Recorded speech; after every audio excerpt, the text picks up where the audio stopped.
Madam जेवण कसं वाटलं तुम्हाला? जेवण एक नंबर आहे, मस्त आहे, सर्विस एकदम छान आहे, व्हरायटी भरपूर आहेत. छान जेवण. दीदी जेवण कसं वाटलं तुला? जेवण मस्त आहे, छान आहे, रुचकर आहे जेवण.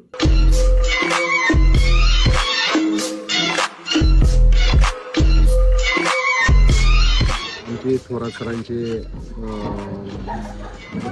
मेहुणे यांच्या परिचयानं आज आम्ही या हॉटेलमध्ये जेवायसाठी आलो. इथं आल्यानंतर जी इतकं सुंदर तुम्ही व्यवस्था केली आणि एवढ्या जलद गतीनं आमच्या, कारण आम्ही दरवर्षी सहलीला जातोय सर, एवढ्या जलद गतीनं आणि एवढ्या सुंदर रोट्या, म्हणजे पहिल्यापासून शेवटपर्यंत अगदी आहे त्या क्वालिटीची रोटी मिळाली. चिकन थाळी घेतली होती, अतिशय सुंदर होतं. तरी जेवण खूप छान झालं सर. आमचं म्हणजे सगळी मुलं समाधानी झाली आणि मुलांचं समाधान हेच आमचं समाधान आहे. त्यामुळे खरोखर चांगलं झालं जेवण.